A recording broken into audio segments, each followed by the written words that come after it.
नमस्ते। जय शिवाय। बहुत सारे लोगों के प्रश्न जो हैं वो कर्म को लेकर आते हैं, है ना? बट सीधे सीधे नहीं होते हैं वो प्रश्न कि सीधे से पता चल जाए कि क्या कर्म किया या क्या है कर्म।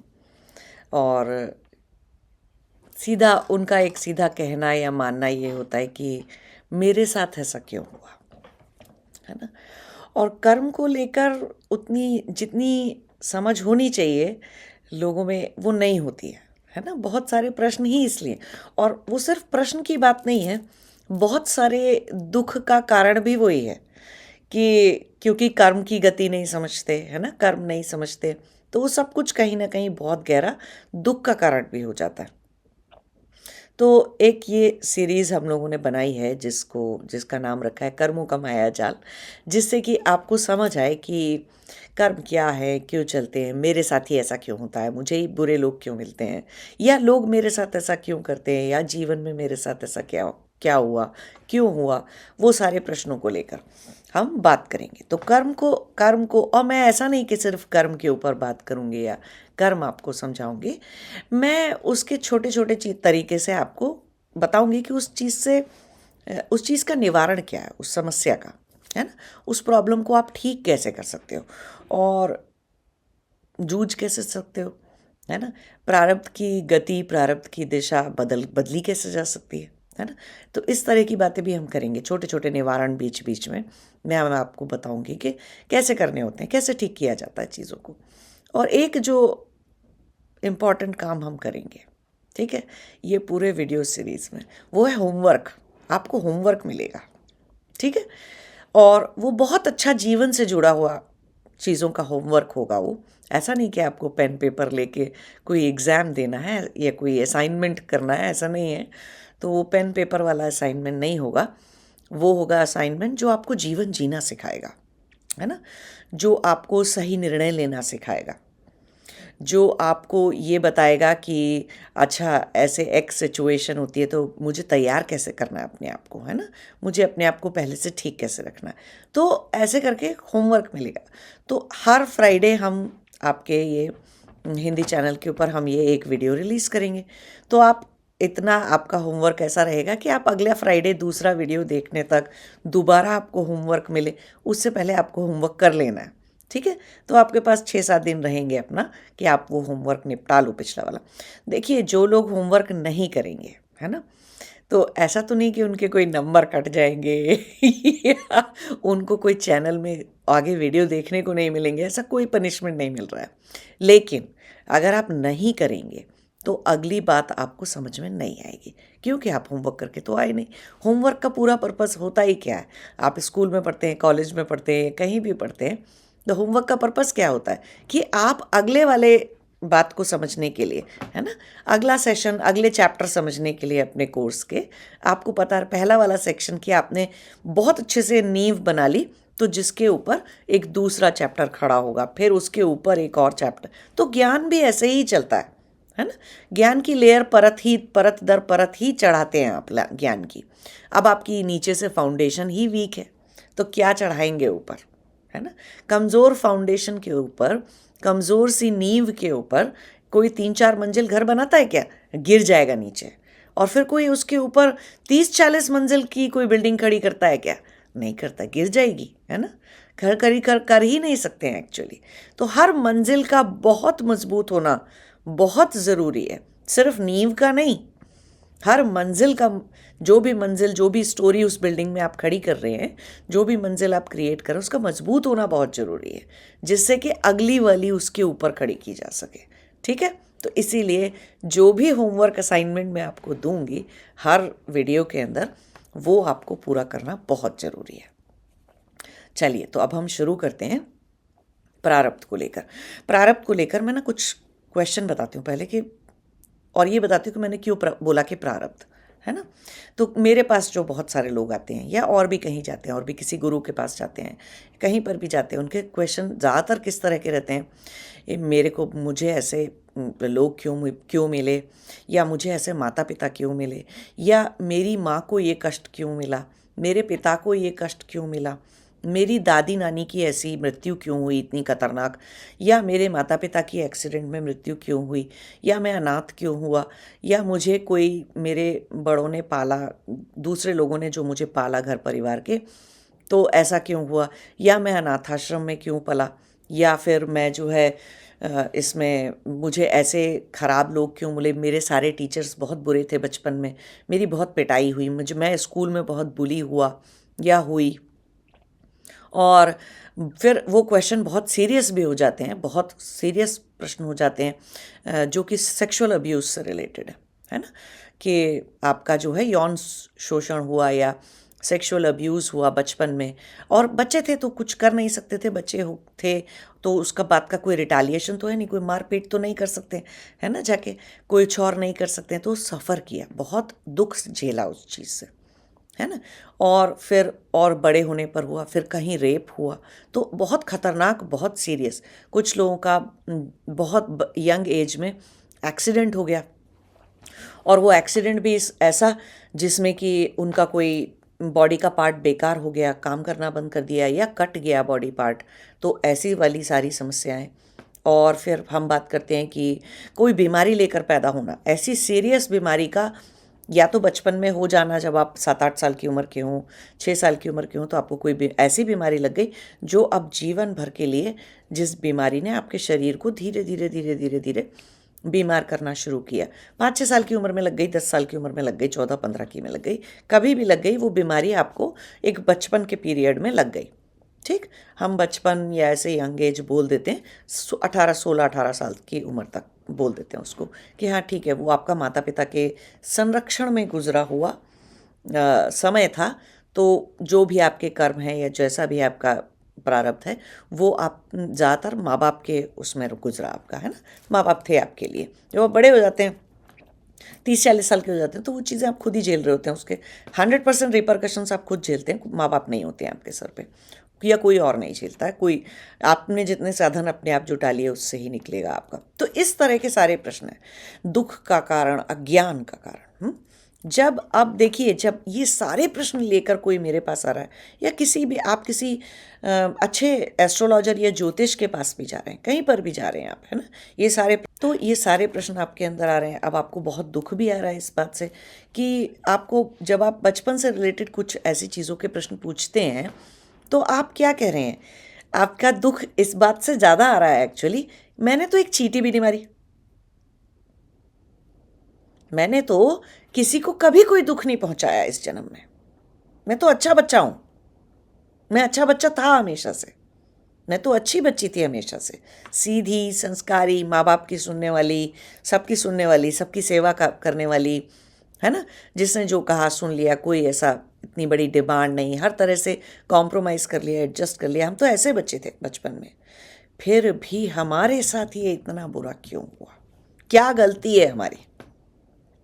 बहुत बड़ा दुख का कारण है ये प्रश्न, कि मेरे साथ ऐसा क्या क्यों हुआ। और ये मैं इस बात को सोच सोच के, बहुत सारे लोगों को बहुत लंबे समय तक ट्रॉमा रहता है, बहुत लंबे समय तक बहुत सारा दुख आता है उनको, है ना, कि मेरे साथ ही ये क्यों। ठीक है, तो अब हम बात करेंगे यहाँ पर कि क्या क्या चीज़ें आप लाए हो इस जन्म में, है ना। तो जो भी कुछ इस जन्म में आपको मिला है, जिस भी तरह का भोग मिला है, भोग का मतलब होता है एक्सपीरियंसेस। अब वो एक्सपीरियंस अच्छे भी हो सकते हैं, बुरे भी हो सकते हैं, है ना। तो जो भी भोग आपको मिला है, वो भोग को हम बोल देते हैं कि ये प्रारब्ध कर्म है, मतलब वो इस जन्म का अलॉटेड कर्म है आपका। तो अब जब प्रारब्ध कर्म हमने उसको बोल दिया, तो उसमें क्या क्या आता है, उसकी कोई लिस्ट है, वो लिस्ट पता होनी चाहिए। तो प्रारब्ध कर्म की लिस्ट क्या है? पहली बात तो, प्रारब्ध कर्म में सबसे पहले आता है आपका शरीर। ये जो देह आपको मिली है, अन्नमय कोश जो आप लाए हो, वो उस अन्नमय कोश के अंदर रंग गोरा होगा कि काला होगा, हाइट कितनी होगी आपकी, ठीक, अच्छे दिखते होगे या अच्छे नहीं दिखते होगे, है ना, शक्ल कैसी होगी आपकी, आपके सारे अंग प्रत्यंग जितने शरीर के अंदर हैं सब बिल्कुल ठीक चल रहे होंगे, या कहीं कुछ लोग दिल में छेद लेके पैदा होते हैं, कुछ लोग एक किडनी लेके पैदा होते हैं, कुछ लोग बचपन से ही कोई ना कोई बीमारी या अंग प्रत्यंग की परमानेंट डिसेबिलिटी लेके पैदा होते हैं, है ना। कुछ स्पाइन में, रीढ़ की हड्डी में किसी किसी के एक दो हड्डियां नहीं रहती हैं बचपन से ही, और वो उनको प्रॉब्लम रहती है हमेशा, माँ बाप को बहुत देर से पता चलता है, फिर उसका वो सब कुछ होता है। तो ऐसी समस्याएं, तो शरीर कैसा लेकर पैदा होगे ये आपके कर्म पे निर्धारित था। अब ये क्वेश्चन आता है कि हाँ ठीक है, मेरे कर्म पे निर्धारित, तो मैंने किया क्या था वो भी तो पता होना चाहिए। तो अन्नमय कोश से जुड़े हुए कर्मों की अगर हम बात करें कि कोई इंसान सुंदर है, उसके सारे अंग प्रत्यंग काम करते हैं, अच्छा भला दिखता है देखने में। अब हम इंडियन कंटेक्स्ट में सुंदर और अच्छे होने की बात कर रहे हैं, यहाँ पर कोई ये मत समझ लेना को तो गोरे लोगों की तरह से आपकी कोई बिल्कुल सफ़ेद चमड़ी हो जाएगी, ऐसा नहीं होने वाला है। वो भी कर्म है एक्चुअली, है ना, कि आप फिर दूसरे देश में पैदा होंगे। तो पहले हम अभी अन्नमय कोश की बात कर रहे हैं। तो अन्नमय कोश जो है वो बिल्कुल अच्छी, साफ सुथरी, अच्छी से फंक्शनल, पूरी फंक्शनल, सारे अंग प्रत्यंग बिल्कुल अच्छे चलते हों, जितने तरह की अग्नि शरीर में जिस तरह की होनी चाहिए थी वो उतनी ही बैलेंस्ड अग्नि है आपके शरीर के अंदर, जितना तेजस ओजस लेकर पैदा होना चाहिए था। ये सारी बातें आपके कर्म पे हैं। कौन से कर्म पे हैं? क्या कर्म करने से शरीर, जो अन्नमय कोश है उसमें खराबियां आती हैं। अब आप पिछले जन्म में क्रिमिनल थे, तोड़ी होंगी आपने, किसी की बहुत बुरी तरह से टांग तोड़ दिया, दुष्ट थे आप गुंडे थे, ठीक है, ठीक है, गुंडागर्दी करते थे, लोगों की टांग हाथ तोड़ना आए दिन। तो ठीक है, इस जन्म में कैसे पैदा हुए? टूटे हुए टांगों हाथों के साथ, ठीक है, टांग हाथ पैर ठीक से काम नहीं करते हैं। पिछले जन्म में किसी किसी को, कोई आप देखोगे, इस अभी भी आप कितनी सारी न्यूज़ पढ़ते हो जिसमें एसिड डाल दिया, किसी का चेहरा बिगाड़ दिया, कुरूप कर दिया किसी को, है ना, या कुछ और तरीके से उसके चेहरे पर घाव लगा दिए। देखिए, चेहरा एक बहुत आत्मा का प्रतीक होता है, चेहरा, है ना। चेहरा छोटी बात नहीं है, चेहरा, चेहरे पे आंखें, और एक बहुत अच्छे चेहरे के ऊपर एक बहुत ही अच्छे से अंग प्रत्यंग होना, कि ये नहीं आंखें इतनी सी और चेहरा इतना बड़ा, या नाक इतनी अजीब सी नाक है जो कि चेहरे पे ऐसा लगता है सिर्फ नाक ही दिख रही है। तो ये मजाक की बात नहीं है, ये आपके कर्म से आया है। जो भी कुछ, जिस भी तरह के आप दिखते हो वो 100% आपका कर्म था, ठीक है। तो ऐसे अब बहुत सारी चीज़ें पीछे जाकर अगर आप देखेंगे तो अब आपने किसी का चेहरा बिगाड़ा, गुंडागर्दी करते थे, क्रिमिनल थे, तो आपका चेहरा इस जन्म में अजीब सा दिखेगा। और जिन लोगों के भी दांत टेढ़े मेढ़े होते हैं, ठीक है, दांत बिल्कुल ठीक से नहीं है, एक दांत आगे एक पीछे, एक दांत आगे एक पीछे, दांत जल्दी टूट जाते हैं, बहुत सारी दांतों की बीमारियां, मुंह के अंदर रहने वाली दांतों की बीमारियों, बहुत बहुत सारी, मुंह में जो भी कुछ है हर वक्त कुछ ना कुछ मुंह में लगा रहता है। स्पेशली दांत की जड़ें हिली रहती हैं, क्या बोलते हैं उसको, रूट कनाल कराते रहते हैं, नहीं तो दांत में कीड़े लग जाते हैं बहुत जल्दी जल्दी। दांतों से उत्पन्न होने वाली सारी समस्याएं आप देखोगे बचपन से कुछ बच्चों को बहुत हमेशा ज़्यादा रहती हैं। कुछ बच्चे डेंटिस्ट के पास जाते ही रहते हैं, जाते ही रहते हैं, एक दांत खराब होता है, एक चीज़ खराब होती है, फिर कुछ और होता है। किसी किसी के दांत मुंह से बाहर निकले रहते हैं अजीब से तरीके से। अब मैं ऐसे ऐसा मुंह नहीं बनाना चाहती, और हम मजाक नहीं कर रहे हैं, ठीक है। किसी भी बात का हम यहाँ पर मजाक के तरीके से लेने की ज़रूरत नहीं है। प्रारब्ध है, किसी ना किसी जन्म में हमने वो सब, हम सारे लोगों ने वो सारी गलतियाँ करी होंगी। तो ऐसा सोचने की ज़रूरत नहीं है कि हाँ इस जन्म में तो हम ठीक पैदा हुए तो बाकी लोगों का मजाक बनाएंगे, बिल्कुल मत करना ऐसा। फिर आप वैसे ही पैदा हुए। बहुत उपहास करना किसी का, किसी के ऐसे ऐसे चेहरे का, ऐसे रूप का, किसी का भी उपहास करना या उसको दुख देना, अपमानित करना ऐसी ऐसी बात की वजह से, ऐसी चीज़ों की वजह से, तो ऐसे अगले जन्म में आपका वही टर्न आने वाला है, ठीक है। फिर आप ऐसे ही बनने वाले हो, तो नहीं करना चाहिए। किसी के किसी भी खराब प्रारब्ध की वजह से, उसको जो भी खराब प्रारब्ध मिला है उसका मजाक मत बनाइए, और दूसरा उसको अपमानित मत करिए उस बात को लेकर। तुम तो काले दिखते हो, तुम तो कुरूप दिखते हो, तुम्हारे तो दांत खराब हैं, तुम्हारी तो शक्ल ही टेढ़ी है, तुम्हारी तो आंखें खराब हैं, ये खराब है तुम्हारे शरीर में, वो खराब है, कुछ मत बोलिए ऐसे। आपका भी टाइम आएगा, ठीक। आप क्या कर्म कर रहे हैं आपको पता नहीं है, आप अगले जन्म में ऐसे ही पैदा होने वाले हैं, फिर दुख मनाएंगे, हाय मेरे साथ ऐसा क्यों हुआ। तो सोचना चाहिए, एक भी कर्म फालतू का करने से पहले, खराब कर्म करने से पहले रुक जाना चाहिए, ठीक। तो दांतों की जो हम समस्या की बात कर रहे थे, जितने लोग झूठ बोलते हैं, है ना, जिनके अंदर कहीं ना कहीं इतना धर्म स्थापित नहीं है मन के अंदर कि सच्चाई का, सच से, अपनी ऑनेस्टी इंटीग्रिटी से लाइफ को जी पाएं, उनके दांतों में हमेशा प्रॉब्लम रहती है। पायरिया हो जाता है, दांत की जड़ें हिल जाती हैं, मुंह से बदबू आती है, बहुत खतरनाक बदबू आती है मुंह से, पायरिया से आती है लोगों को, और भी कई सारी जो भी कोई दांतों की समस्याएं हैं, ठीक, वो ऑनेस्टी इंटीग्रिटी का प्रॉब्लम है। वो पिछले जन्म से अगर आप लाए हैं और बचपन से थी, कम से कम आप सुधर जाइए, ठीक है।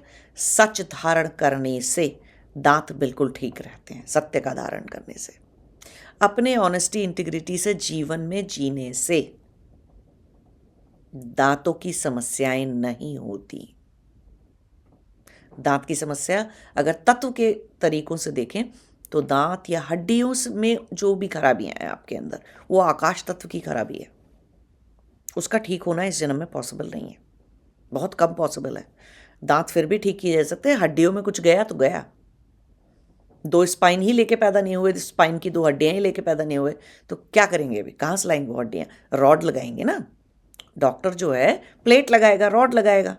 कोई हड्डी शरीर में से चली गई, एक्सीडेंट ऐसा हुआ कि हड्डी टूटी, शरीर में से टुकड़ा निकल गया, वो मिला नहीं, या कुचल गया एक्सीडेंट में, या कुछ भी हो गया, वो हड्डी की जगह रॉड डल गई, प्लेट डल गई,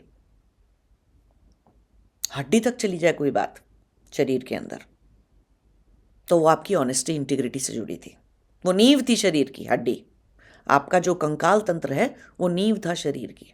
कैसे गया होगा?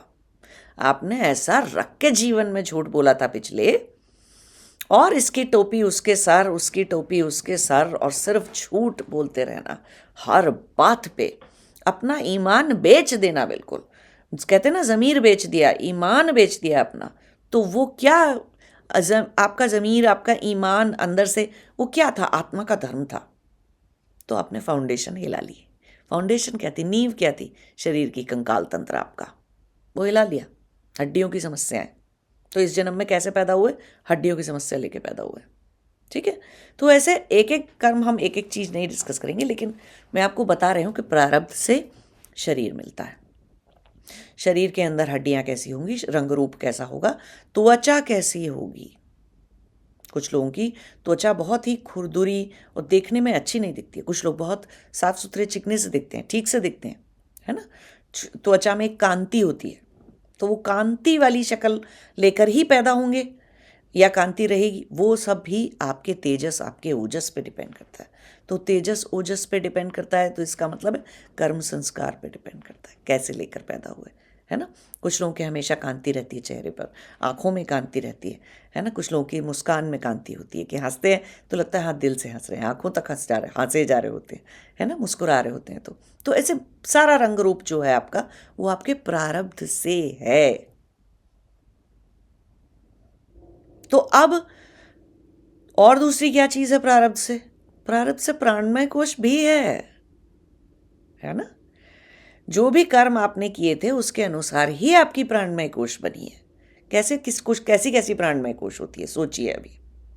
प्राणमय कोश में क्या आता है? 72,000 नाड़ियां, 112 चक्र। किसका पार्ट है? आपकी प्राणमय कोश का पार्ट है वो सब, है ना। तो अब लोग कहते हैं ये मेरा ये चक्रा ब्लॉक है, वो चक्रा ब्लॉक है, ये एनर्जी मुझे खा रही है, वो एनर्जी मुझे खा रही है, मैं हमेशा डरा डरा रहता हूँ। तो प्राणमय कोश पे इम्पैक्ट, प्राणमय कोश तो सिर्फ ले रही है या दे रही है? प्रकृति के साथ, प्रकृति मतलब संसार के साथ, पृथ्वी के तत्वों के साथ और दूसरे लोगों के साथ भी प्राणमय कोश सिर्फ ट्रांजैक्शन करती रहती है। वो एक ट्रांजैक्शनल कोशा है, लगातार ट्रांजैक्शन में रहती है। वो सांस ले रहे हैं, हम सांस छोड़ रहे हैं, ट्रांजैक्शन है ना। किसी से हमने हाथ मिलाया या गले मिला, एनर्जी ली या एनर्जी दी, ट्रांजैक्शन हो गया, ठीक। हमने टेबल छुई, सब्जियां छुई, गार्डनिंग कर रहे हैं, हम हाथों से कुछ भी कर रहे हैं, पैर से कहीं भी चल रहे हैं, हम अपने शरीर से कहीं भी स्थित हैं, तो शरीर क्या कर रहा है? वायु की सेंसेशन को एब्जॉर्ब कर रहा है, छोड़ रहा है। तो ये जो प्राणमय कोश है वो हर वक्त ट्रांजैक्शन में है, चलायमान है, हर वक्त ट्रांजैक्शन में है। अगर तो वो मजबूत है तो उसके अंदर, प्राणमय कोश के अंदर इतनी शक्ति है कि खराब चीज को एब्जॉर्ब ना करे है ना। अगर कहीं दूषित वायु है तो सांस रुक जाए। कोई खराब एनर्जी का व्यक्ति है तो कुछ करके हमें उससे ना हाथ मिलाना पड़े, ना हमें उससे मिलना पड़े, और मिल भी लें तो हमारी काया पे कोई असर नहीं हो, है ना। हमारी प्राण शक्ति गिरे नहीं, हम डरे नहीं कि अरे हमारा कुछ चला जाएगा इससे मिलने से, या हमसे कुछ छूट जाएगा, कुछ खराबी आ जाएगी हमारे अंदर, कुछ कमी आ जाएगी हमारे अंदर, ये हमसे कुछ छीन लेगा, ये ख्याल नहीं आता है। अगर प्राणमय कोश बहुत शक्तिशाली है तो ये थॉट नहीं आएगा कि कोई हमारा कुछ बिगाड़ लेगा। हम किसी से भी मिल लेंगे, कैसे भी रह लेंगे, कुछ भी कर लेंगे, और जहाँ जो जो भी कुछ ऐसे सैंक्टिटी रखनी चाहिए, शुद्धता रखनी चाहिए, प्योरिटी रखनी चाहिए, वो भी रख लेंगे। लेकिन डरेंगे नहीं इस बात से कि हमने अभी राक्षस को छू लिया था, या हमने सांप छू लिया, या हमने कोई कीड़ा मकोड़ा बिच्छू छू लिया, या कुछ कर लिया, या उसने हमें काट लिया। डरेंगे नहीं हम किसी भी चीज़ से, है ना। तो ये सब कैसी प्राणमय कोश लेके पैदा हुए, ठीक है। तो अभी हम सिर्फ पैदा होने की बातें कर रहे हैं। ये सारी चीज़ें जीवन में घटित भी हो सकती हैं। जरूरी नहीं है कि पैदा ही हुए हों ऐसा सब कुछ लेके। प्रारब्ध की वजह से जब आप यंग हों, 10 साल के, 5 साल के, 20 साल के, 16 साल के, 18 साल के, 25 साल के, 30 साल के, आप कभी हैं, ये सब चीज़ें, ये घटनाएं बनकर आपके साथ घटित हो सकती हैं। जरूरी नहीं कि ऐसा बचपन से ही हो, ठीक। तो वो प्रारब्ध किसकी वजह से आप भोगेंगे उन चीज़ों को। तो प्राणमय कोश पे ये असर आता है। फिर मनोमय कोश पे क्या असर आता है कि आपने पिछले जन्म में कुछ ऐसे कर्म किए, जो कर्म हम कहते हैं ना परमात्मा सब जगह रहता है, उसका मतलब क्या है उसका, अगर हम कर्म के पॉइंट ऑफ व्यू से उस बात को समझें तो उसका मतलब क्या हुआ कि परमात्मा जो है वो हमारी आत्मा में भी रहता है, क्योंकि परमात्मा सबसे सूक्ष्म है, और हमारे अस्तित्व में सबसे सूक्ष्म हम खुद हैं, आत्मा। और परमात्मा आत्मा जो है परमात्मा में रहती है, या परमात्मा आत्मा में रहता है, कुछ भी बोल लीजिए, है ना। तो कहने का मतलब क्या है, वो दोनों साक्षी हैं। आपके हर कर्म का साक्षी आप खुद हैं, आपकी अपनी आत्मा है। क्योंकि अभी आप ईगो से जी रहे हैं, बहुत सारी अस्मिताओं से, आइडेंटिटीज से जी रहे हैं, इसलिए मैं इस सेंटेंस को ऐसे बोल रही हूँ कि आपकी आत्मा, नहीं तो आप खुद आत्मा है। सेंटेंस गलत है वो, है ना। लेकिन हम क्यों बोलते हैं कि आपकी आत्मा, इसलिए बोल देते हैं कि भाई आप आत्मा की तरह से जी नहीं रहे हैं, आप अपने वृत्तियों के जैसे जी रहे हैं, आप अपनी आइडेंटिटीज़ और अस्मिताओं के जैसे जी रहे हैं, आप आत्मा की तरह नहीं जी रहे। तो साक्षी कौन हुआ आपके हर कर्म का? आपके हर कर्म का साक्षी आप खुद हैं, आत्मा। आपकी आत्मा साक्षी है, और दूसरा परमात्मा साक्षी है। तो आपने छुप छुपा के कुछ कर लिया है, ऐसा पॉसिबल नहीं है। ठीक। अब हम बात करते हैं, मान लीजिए कोई मर्डर कर रहा है, और वो सोच रहा है कि बस ये तो मैंने कर लिया, अब मैंने तो ये सब पूरी फुल प्रूफ टेक्निकल प्लानिंग के साथ किया, अब मुझे कोई पुलिस नहीं पकड़ेगी, और मैंने छुप के किया ये सब, किसी को पता नहीं चलेगा, बस यहीं फंस गए आप। कोई भी कर्म था। बहुत सारे लोग झूठ भी बोलते हैं, तो क्या सोच के बोल रहे होते हैं झूठ? उनका ये थोड़ी, कोई झूठ बोलने का पहला इंटेंशन ये थोड़ी होता है मैं कल ही पकड़ा जाऊं, या मैं 2 घंटे बाद पकड़ा जाऊं। झूठ बोलते क्यों है? उन्हें ये लगता है कि वो नहीं पकड़े जाएंगे, उनका ये झूठ हमेशा चलता रहेगा, हमेशा चलता रहेगा, वो कभी पकड़े नहीं जाएंगे, यही सोच के तो झूठ बोलते हैं। तो अब झूठ तो बोलिए आपने, साक्ष्य कौन था? विटनेस उसी वक्त कौन हो गया जब आपने झूठ बोल लिया, मर्डर किया, किसी ने चोरी कर ली किसी भी चीज़ की, है ना। हर कोई भी गलत काम कर लिया, कोई भी अधार्मिक काम कर लिया, छोटे से छोटा, बड़े से बड़ा, कुछ भी। साक्ष्य कौन था? आत्मा, आप खुद। कर वो कृत्य कौन कर रहा था? वो कर्म कर कौन रहा था? आपकी जो वृत्तियां थी, जो खराब अधार्मिक वृत्तियां रहती हैं, झूठ बोल लो कोई बात नहीं, ठीक है, और कुछ भी छुपा लो, किसी का भी कुछ भी बुरा करके हमारा फ़ायदा होता है तो कर लो ये काम, ये जो सारी अधार्मिक वृत्तियां हैं, जो मनोवृत्तियां हैं, उसके रहते तो आप ये कर्म कर रहे थे ना। तो आपके अज्ञान, आपके अंधकार जो आपके अंदर है, जो अस्मिताएं हैं आपके अंदर की, जो ये कहती हैं मेरा फ़ायदा होना चाहिए, बाकी सब भाड़ में जाए, बाकी किसी का कोई नुकसान होता है तो हो जाए, मुझे कोई मतलब नहीं, मेरा फ़ायदा होना चाहिए उस चीज़ से, है ना। तो कर तो लिया, साक्षी हो गई आत्मा। अब अगर आत्मा साक्षी हो गई है तो पता है क्या होगा?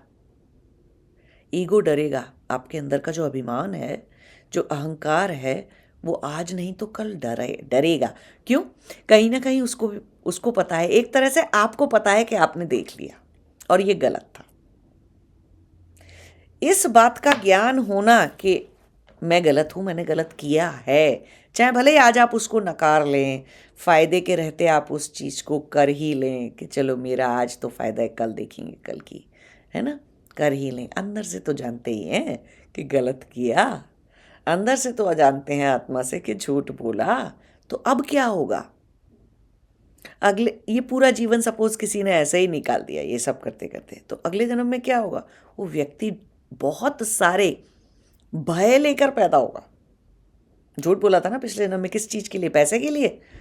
अब भय होगा, पैसे को लेकर, पैसा कमाने को लेकर भय होगा इस जन्म में। पिछले जन्म में किसी को कुछ तो, कोई बहुत सारे लोग तो तांत्रिक वांत्रिक क्रियाएं भी करते रहते हैं ना, वो सब भी करते हैं गलत गलत लोग। चलो इसको, इसकी ज़मीन हड़पने के लिए इसके ऊपर कोई तांत्रिक क्रिया करा दो, सम्मोहन करा दो, कुछ जादू टोना करा दो, इसके ऊपर करते हैं ऐसे, काले जादू करा दो। दुनिया के हर क्षेत्र में, हर जगह पे, हर धर्म में, हर तरह के वेश भाषा भूषा वाले लोग हर तरह के कर्म करते हैं ना। तो किसी के ऊपर काले जादू करा दिए कुछ। अब इस जन्म में क्या होगा? पिछले जन्म में अगर ऐसे कर्म थे तो इस जन्म में क्या होगा? भाई साहब वो जिन लोगों के ऊपर कराया था वो सब बदला लेंगे है ना। तो कोई क्या करेगा, कोई आपके ऊपर क्या क्या करेगा, आप सोच के देखो। अब इस जन्म में आपके ऊपर होने वाला है सारा कुछ, और ऊपर से आप एक्चुअली पैरानॉइड और बिल्कुल बुरी तरह से डरे हुए इंसान हो जाओगे।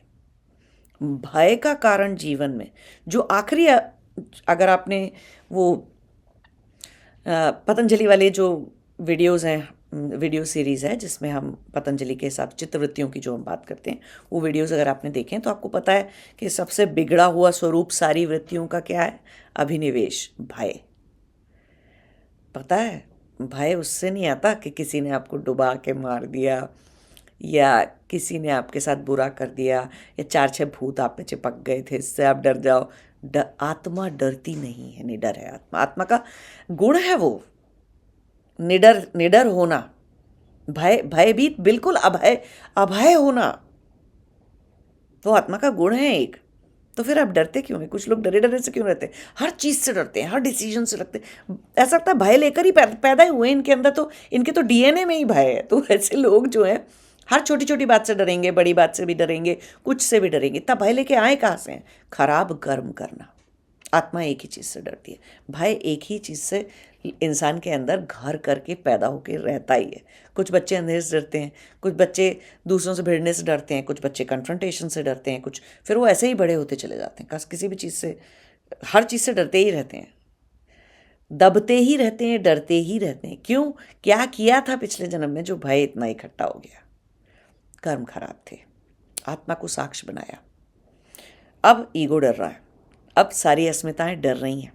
क्यों? आत्मा को पता बेटा तुमने क्या किया था तो जब खुद ही आत्मा साक्षी हो तो ये सारी वृत्तियां, चित्त में जो संस्कार लेकर आप पैदा हुए हैं इस जन्म में, जिसकी वजह से आप ये कहते रहते हैं कि ये तो मेरे पेट में, मैं ये शरीर में ये खराबी है, मेरे बुद्धि में ये खराबी है, ये सब खराबी है, तो ये सारे संस्कार, ये सारी चीज़ें जो हैं ये सब कर्म से है ना।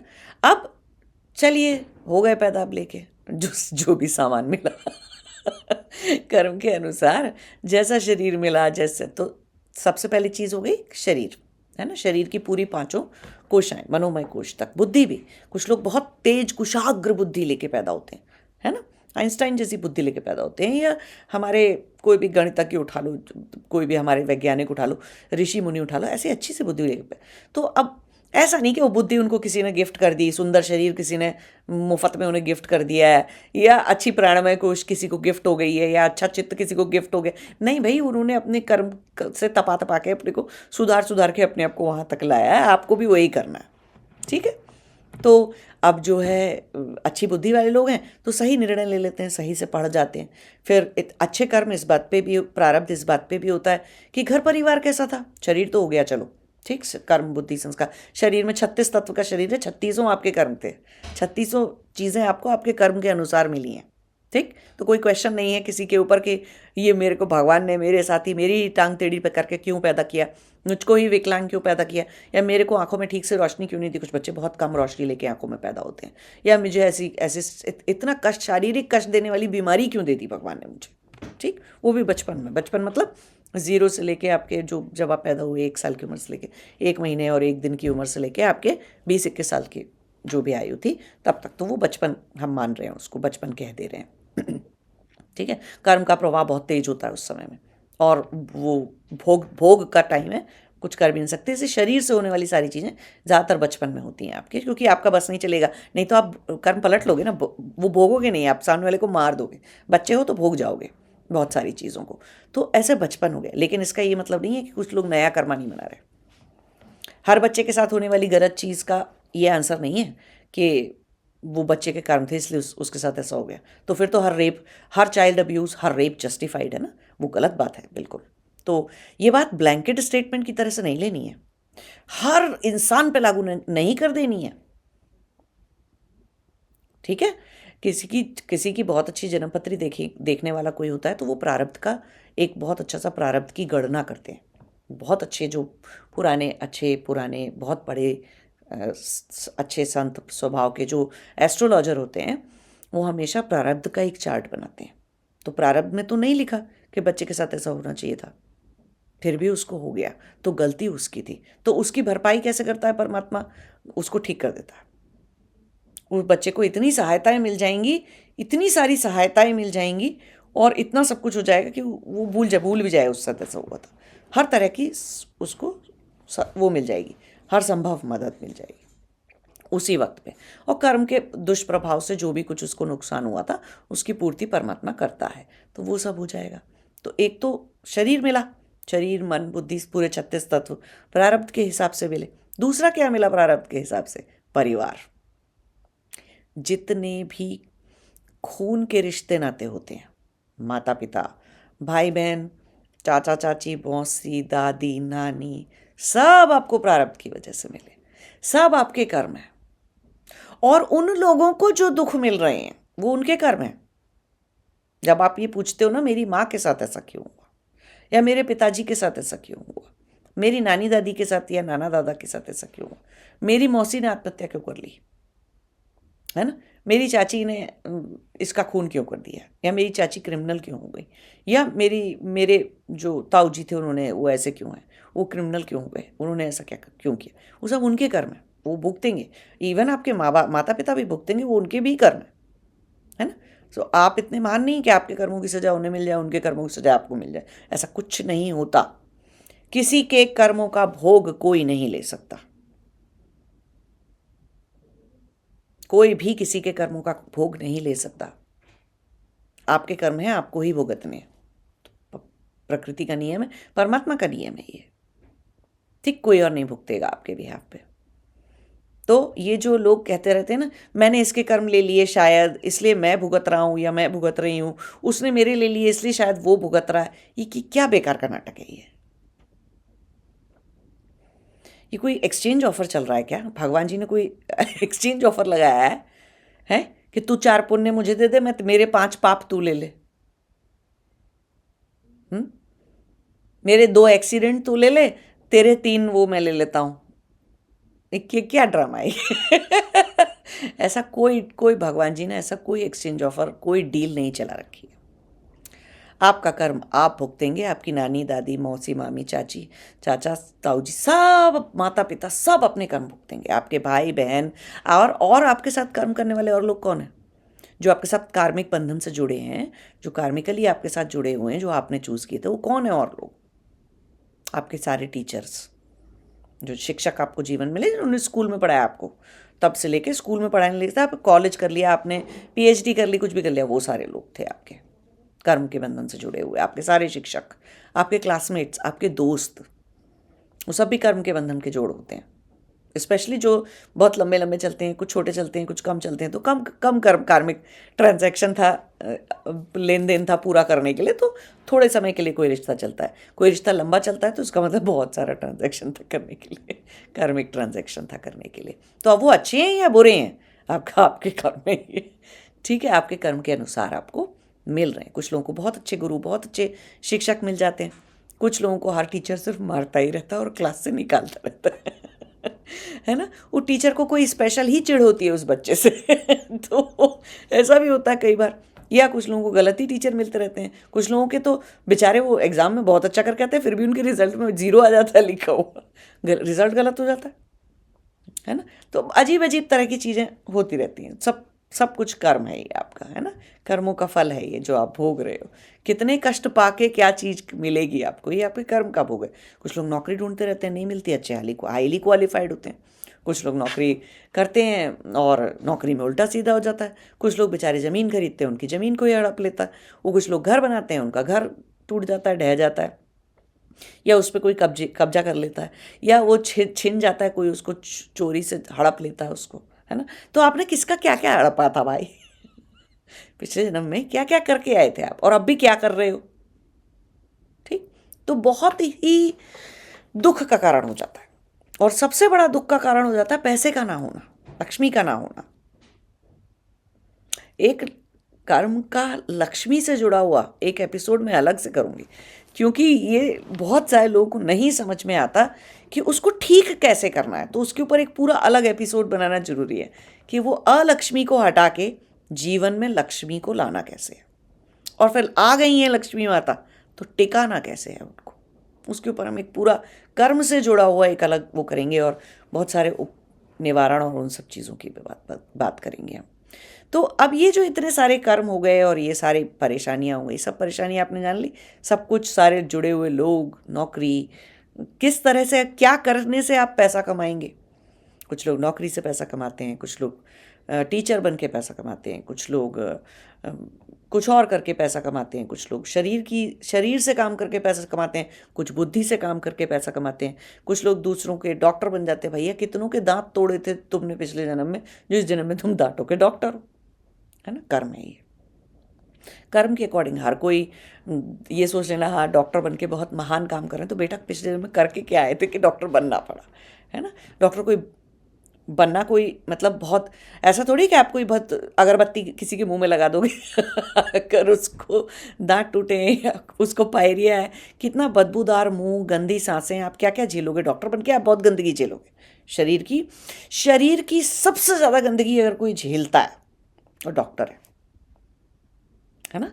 सबसे बुरी दुर्गति की कंडीशन में अगर कोई शरीर को देखता है और महसूस करता है तो कौन है, डॉक्टर है। नर्सेज हैं, हॉस्पिटल में काम करने वाले स्टाफ है। कटे फटे चेहरे, खोपड़ी खुली हुई और कटे फटे अंग और सड़े हुए कीड़े पड़े हुए अंग, और बहुत ही बीमारियां, तरह तरह की विचित्र बीमारियां, और इतनी बुरी बुरी कि मतलब इतनी शरीर की स्किन की बहुत सारी बीमारियां, और ऐसी ऐसी बीमारियां कि उसके तो अभी आप गूगल में फ़ोटो भी देख लोगे ना तो आपको लगेगा कि हाय भगवान आज तो खाना भी नहीं खाया जाएगा, इतने गंदे फोटो होते हैं, है ना। इतना खराब सिचुएशन में शरीर को देखते ही जाना और वो पेशेंट तो दर्द झेल रहा है। जो भी कोई पेशेंट है वो तो दर्द झेल रहा है, डॉक्टर क्या झेल रहा है, दुर्गंध झेल रहा है। वो गंदा, दृष्टि से गंदा ही देखे जा रहा है, नाक उसकी गंदा ही सूंघ रही है। कोई वो हॉस्पिटलों में जो स्मेल आती रहती है ईथर की, और वो एनेस्थीसिया की, और वो जो भी क्लीन करने के लिए, स्टेराइल करने के लिए चीज़ें यूज़ करते केमिकल्स की, वो बहुत ख़राब गंध है वो। लेकिन उनकी नाक, उनकी पंच इंद्रियां डॉक्टर्स की ज़्यादातर समय पर सिर्फ और सिर्फ मनुष्य शरीर की गंदगी को देखती हैं, सुंदरता नहीं देखती। तो क्या किया था कि पंच इंद्रियां आज उस तरह के भोग को ही करती हैं। और एक डॉक्टर 10-12 घंटे काम करता है ना। सबसे ज़्यादा काम, बहुत ज़्यादा काम करते हैं डॉक्टर लोग। तो कोई 8 घंटे का सिस्टम थोड़ी है। कई बार एक ही दिन में 8 और 8 16 घंटे भी हो जाते हैं उनको काम करते हुए। इमरजेंसी ड्यूटीज़ होती हैं, है ना। एक्सीडेंट, कोई बस का एक्सीडेंट हो गया, ट्रेन का एक्सीडेंट हो गया, कुछ भी हो गया, तो डॉक्टर की पंच इंद्रियां सिर्फ गंदगी का भोग करती हैं। कोई मंदिर के पुजारी थोड़ी है जहाँ फूलों की स्मेल आती हो, अगरबत्ती चंदन हल्दी की स्मेल आती हो, देखने से भगवान जी की मूर्ति इतनी सुंदर लगती हो, है ना, सब कुछ सुंदर ही सुंदर दिखता रहता हो। पंच इंद्रियां सिर्फ सुंदरता का भोग करती रहती हूँ, है ना। आंखें इतना अच्छा दृश्य देखेंगी, नाक इतना अच्छा सूंघेगी, भगवान जी के लिए जो प्रसाद बनता है इतना टेस्टी टेस्टी, इतना अच्छा शुद्ध सात्विक बढ़िया प्रसाद होता है, तो वो दिन भर उस प्रसाद को खाते हैं, है ना। वो प्रसाद भगवान जी को भोग लगता है तो वो उनका खाना होता है। क्या कितने अच्छे कर्म थे कि दृश्य भी अच्छा है, सुगंधी भी अच्छी है, टेस्ट भी कुछ अच्छी चीज़ों का करते हैं, और त्वचा से छूने में करने में अच्छे ही कपड़े पहने रहते हैं, है ना। साधु संत लोग होते हैं, मंदिर में रहने वाले पुजारी होते हैं, या कोई भी मंदिर का स्टाफ होता है, कुछ भी होता है, अच्छे कपड़े पहने रहते हैं, शुद्ध अच्छे सुंदर कपड़े पहने रहते हैं, अच्छे साफ़ सुथरे कपड़े पहने रहते हैं, अच्छी साफ़ सुथरी कोमल जगहों पर रहते हैं, चलते हैं, घास लगाते हैं अच्छी से, आश्रम में मंदिर में घास पर चलते हैं। हाँ, मेहनती बहुत होते हैं ऐसा नहीं मेहनत कम है, लेकिन पंच इंद्रियों का भोग कैसा है? सुंदरता से जुड़ा है, बहुत अच्छी चीज़ों से जुड़ा हुआ है। कुछ लोगों के घर हमेशा मंदिरों के पास होते हैं, जहाँ मंदिर, कान में क्या सुनाई देता है? मंत्र, भजन, मंदिर की घंटियाँ, पूजा की घंटियाँ। कुछ लोग कहाँ रह रहे होते हैं? जिनके घर के पास से ट्रेन ही निकलती थी, खड़ खड़ खड़ खड़ खड़ कि ट्रेन जा रही है, बहुत सारा ट्रैफिक जा रहा है, पैं पैं पैं ट्रैफिक लगी हुई है। कुछ लोगों के घर के पास कूड़ा फैला हुआ है, कूड़े के पहाड़ लग गए हैं और कूड़े के पास होते हैं। कुछ के पास कोई घर के पास कोई गंदी फैक्ट्री हो गई है, उस फैक्ट्री में से बदबू ही आती रहती है, चमड़े की फैक्ट्री है या शुगर की कोई फैक्ट्री है या कोई ऐसी फैक्ट्री है, वहाँ पे रह रहे हैं तो बदबू का सूंघे चले जा रहे हैं, सूंघे चले जा रहे हैं। तो क्या क्या कर्म थे कि किस तरह से पंच इंद्रियों का भोग कैसा होगा? तो ऐसा ठीक है, डॉक्टर बन के हम बोलते हैं कि अच्छा काम कर रहे हैं, नो डाउट अच्छा काम कर रहे हैं, है ना। वो अब इस जन्म में तो बेचारे इतनी गंदगी झेल कर भी अच्छा ही काम कर रहे हैं ना, किसी के प्राण बचा रहे हैं, किसी की बीमारी ठीक करें। लेकिन वो एक्चुअली क्या कर रहे हैं? अगर कर्म के प्रारब्ध के पॉइंट ऑफ व्यू से अपने कर्म बैलेंस कर रहे हैं, है ना। दूसरे गंदे तरह की साइट और गंदे तरह की चीज़ें कौन झेलता है? वो लोग जो शमशान में लाश जलाते हैं, उनकी भी पंचेंद्रियाँ क्या सूंघती रहती हैं? गंदगी, लाश की बदबू, है ना, उसको सूंघती रहती हैं। लाश कैसी थी, लाश की बदबू कितनी आ रही थी, और लकड़ी जलने का धुआं, लकड़ी जलने का धुआं, कितनी लकड़ी जलती है, उसका धुआं, बाल जलते हैं, एक अलग तरह की स्मेल होती है उसमें से। तो बहुत तरह की विचित्र स्मेल घाट पे रहती हैं, जहाँ पे अंतिम संस्कार किया जाता है, वहाँ बहुत तरह की स्मेल रहती है। तो आपकी कौन सी इंद्री क्या सूंघेगी, क्या देखेगी, क्या रहेगी? अब बहुत सारे डिसेबिलिटी सपोर्ट वर्कर्स भी होते हैं, जरूरी नहीं मेडिकल का स्टाफ, सिर्फ डॉक्टर की हम बात करें। तो किस तरह से पैसा कमाओगे आप? ये प्रारब्ध था, ये कर्म था। धन किस तरह से आएगा, क्या करके आएगा? अब बहुत सारे लोग अपना अलग अलग कर्म लाए तो अलग अलग तरह से कर्म से पैसा कमाते हैं, पैसा आता है, जीविका उस ढंग से चलती है अपनी, है ना। तो ये सारी बातें सोचने की हैं, समझने की हैं। अब होमवर्क, अब इसमें एक सबसे इम्पॉर्टेंट बात ये है समझने की कि आपको ये बहुत सोचना है, विचारना है, ठीक है। और फिर कमेंट्स में लिख के ये बताना है, होमवर्क ये है आपका कि ठीक है, प्रारब्ध तो हम लाए थे, चलो अब जो ले आए वो ले आए। क्या प्रारब्ध की दिशा को जो हम बदलते हैं, प्रारब्ध के प्रभाव को जो हम कम करते हैं, कर सकते हैं, ठीक है। वो मैं समझाऊंगी कैसे करते हैं पूरा, कि कौन सा प्रारब्ध है तो कैसे कैसे हटेगा, वो सब हम बात करेंगे। तो प्रारब्ध के प्रभाव को कम कर सकते हैं, प्रारब्ध उसको इफ़ेक्ट्स को बहुत हद तक हटाया भी जा सकता है, और जीवन की दिशा को बदला जा सकता है। ऐसा नहीं कि हाँ हम लाए थे कि हमारा एक्सीडेंट होगा तो अब एक्सीडेंट में टांग टूटेगी, वो ज़रूरी नहीं था, उसको बदला जा सकता है। या टांग टूटेगी तो रॉड ही पड़ जाएगी, है ना, हड्डी जुड़ेगी नहीं, वो बदला जा सकता था। तो क्या कर करके बदलते हैं। तो अब मुझे ना एक चीज़ की एक्सरसाइज करिए आप, और फिर कमेंट्स में लिखिए आंसर अपना अपना बताइए। आपके पास क्या है ऐसा, आपके पूरे अस्तित्व में क्या है ऐसा, आपके अस्तित्व में, जीवन में नहीं, आपके अस्तित्व में आपके पास क्या है सबसे ऐसा, सबसे बड़ी ऐसी कौन सी चीज़ है, कौन सी शक्ति है सबसे बड़ी, जिससे प्रारब्ध बदला जाता है? ठीक है, ये होमवर्क है आपका। प्रारब्ध कैसे बदला जाता है, कौन सी सबसे बड़ी शक्ति है जिसका यूज़ करके आप प्रारब्ध बदलेंगे। तो मैं सिखाऊंगी कैसे यूज़ करते हो उसको और उसको यूज़ करके बदलेंगे कैसे, वो हम अगले वीडियो में बात करेंगे। लेकिन अभी तो आप ये बात समझिए कि प्रारब्ध कैसे बदला जाता है, उस सच विचार कीजिए। पढ़िए मत, गूगल नहीं करना है। फिर तो कभी समझ आपके अंदर से अपनी ही समझ को बाहर लाने की, अपनी ही बुद्धि को क्वेश्चन करने की, अपने ही अंदर तर्क वितर्क करने की, एक अच्छा सही सही तरीके से तर्क वितर्क कर पाने की क्षमता कभी डेवलप नहीं होगी, क्रिटिकल थिंकिंग कभी डेवलप नहीं होगी अंदर। तो खुद से बैठ के चिंतन मनन करना सीखिए, खुद के साथ बैठ के, कि क्या है जिससे मैं प्रारब्ध बदल सकता हूँ या बदल सकती हूँ, क्या है मेरे अंदर ऐसा। नमस्ते, जय शिवाय।